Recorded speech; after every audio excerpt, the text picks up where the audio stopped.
Greetings, everyone. Welcome back to First Impressions, where I give you my first impressions on recently released theatrical films. My name is H.L. And I'm BMX Stream. And we just got out of Jurassic World Fallen Kingdom, and this is going to be non-spoiler. You're not going to get no spoilers. You're just going to get just raw thoughts. Yep. Try your best not to say nothing major. And would you like to start us off with your fresh thoughts? Sure. Since you are a novice Jurassic Park. I am a novice Jurassic Park viewer. Yes. This movie, I gotta say, it was really well done.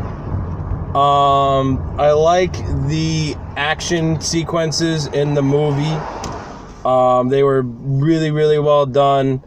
The only flaw I really had was like the dialogue kind of went on a little bit, like in certain parts. It wasn't all the time. It wasn't all the time the dialogue was kind of annoying. It was just certain parts where it was just like, oh, enough already.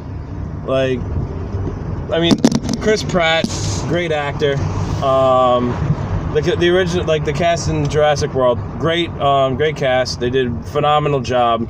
And it's always fun to see Jeff Goldblum.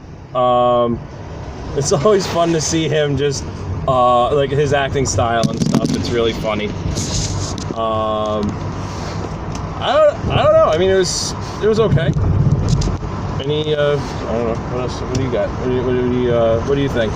Okay, when the movie's over, you're like, oh, this is awesome. I know, but... Oh, anyway, listen, I liked Jurassic World in the sequel, I gotta say. Parts of it I liked, parts of it I didn't really care for. The acting is good. You know, Chris Pratt, Bryce Dallas Howard, return from Jurassic World, their chemistry's fine.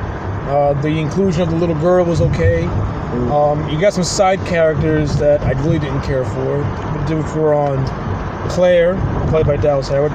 Her two friends that tagged along with her, I did not like those characters at all. Yeah, that fucking Earth first bitch got on my nerves, and that dweeb was just aggravating. Franklin was so annoying. That dweeb I wanted to punch him so bad. I like the action scenes. The first half on the island, really, really cool. That was awesome. There's this long stretch of the movie where it's kind of on a boat, and that shit just drags on for too long. Yeah, oh yeah. I kind of like the stuff at the house. It was very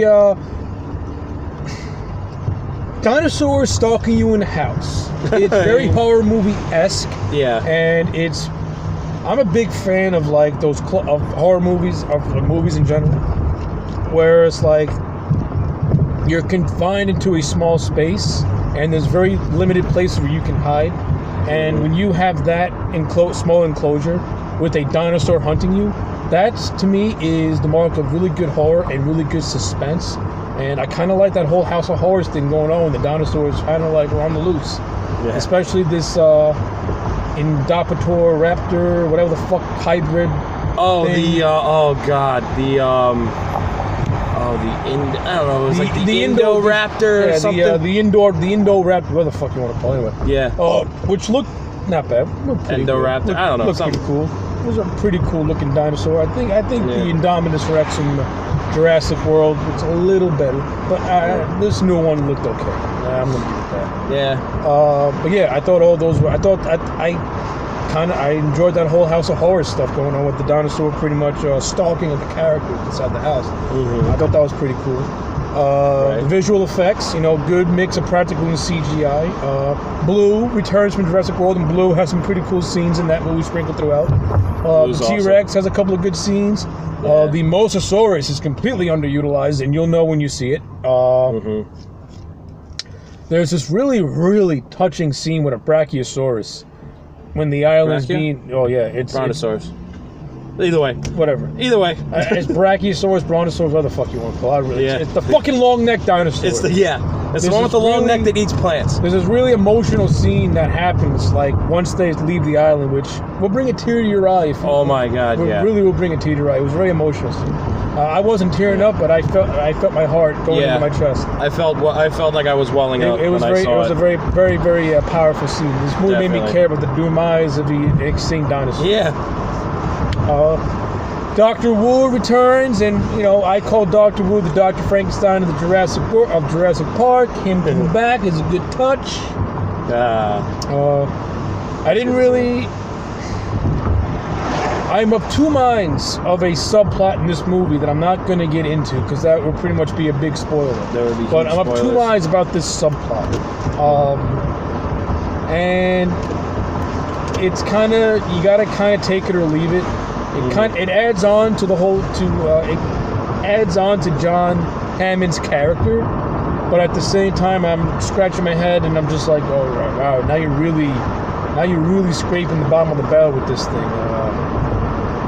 So but overall, I like the movie. It's fun, it's watchable. Again, I think the parts of the first half is really, really good. Yeah. And parts of the second half is also, really good. Is good. Not really good, but good. Doesn't live up to the first half. The action scenes were really good. Oh, yeah. But again, I think the whole House of Horrors that I called it. Right. I thought that, to me, that was one of the better parts of the movie. Kind of reminisce of the first Jurassic Park movie in a way. Right. All right, closing thoughts? I mean, this movie was good. I liked it for the most part. I mean, other than the dialogue carrying on a little bit, maybe too long in parts, and certain things being either underutilized or overutilized. I would watch it again, but very hesitantly.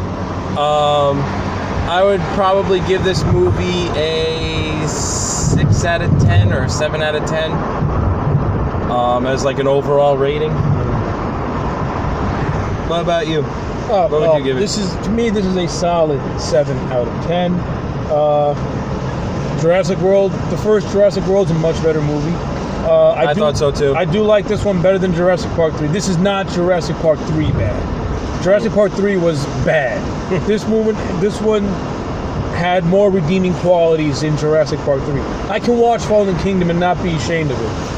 So, yeah, 7 out of 10. It was middle of the road. Very middle of the road. Nothing, it doesn't really add much to the Jurassic Park mythos. No. It clunkily sets up a third movie. Right. Like very clunkily sets up a third movie. Mm-hmm. But again, but standalone by itself, 7 out of 10. Definitely.